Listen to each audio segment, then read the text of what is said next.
Doucement, doucement. Il a des problèmes de santé, doucement. Chahine, en premier lieu, a été agressé et menacé et interpellé de cette façon parce qu'il est banlieusard, parce qu'il est arabe, parce qu'il est habillé en survêtement.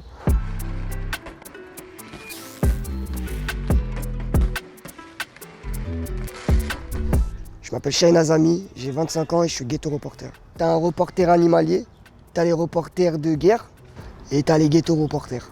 Moi je suis un ghetto reporter, mon terrain de jeu c'est les cités, c'est la banlieue. Alors jeudi 15 avril, j'ai été victime d'une chose dont beaucoup de banlieusards sont victimes, c'est-à-dire des contrôles aux faciès, des agressions, des humiliations, des actes d'intimidation. J'étais avec mon ami dans mon véhicule, on était près de chez moi, on était stationné si tu veux au niveau d'un stop. Un véhicule de police passe, je le laisse passer. Il se met à ma hauteur, ils effectuent un contrôle d'identité, ils essayent de m'intimider en me mettant plusieurs amendes, des amendes injustifiées, des amendes infondées. Je ne me suis pas laissé faire, je connais la loi, je connais mes droits.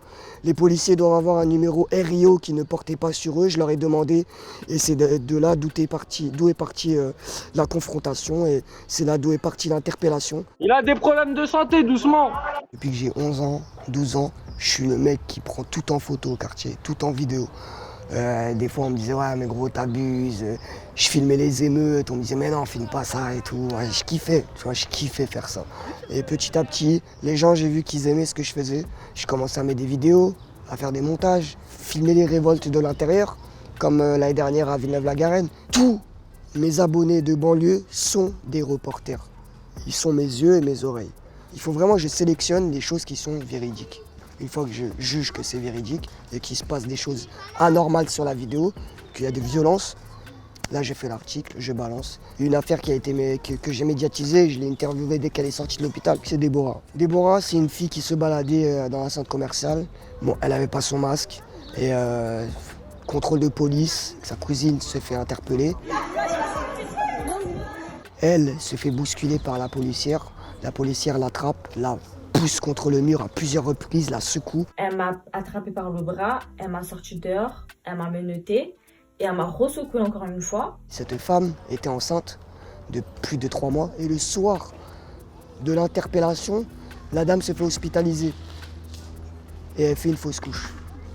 Il faut qu'on fasse avancer les choses, il faut qu'on prouve que ce qu'on dit, c'est véridique. Il faut qu'on prouve qu'il y a quelque chose qui ne va pas.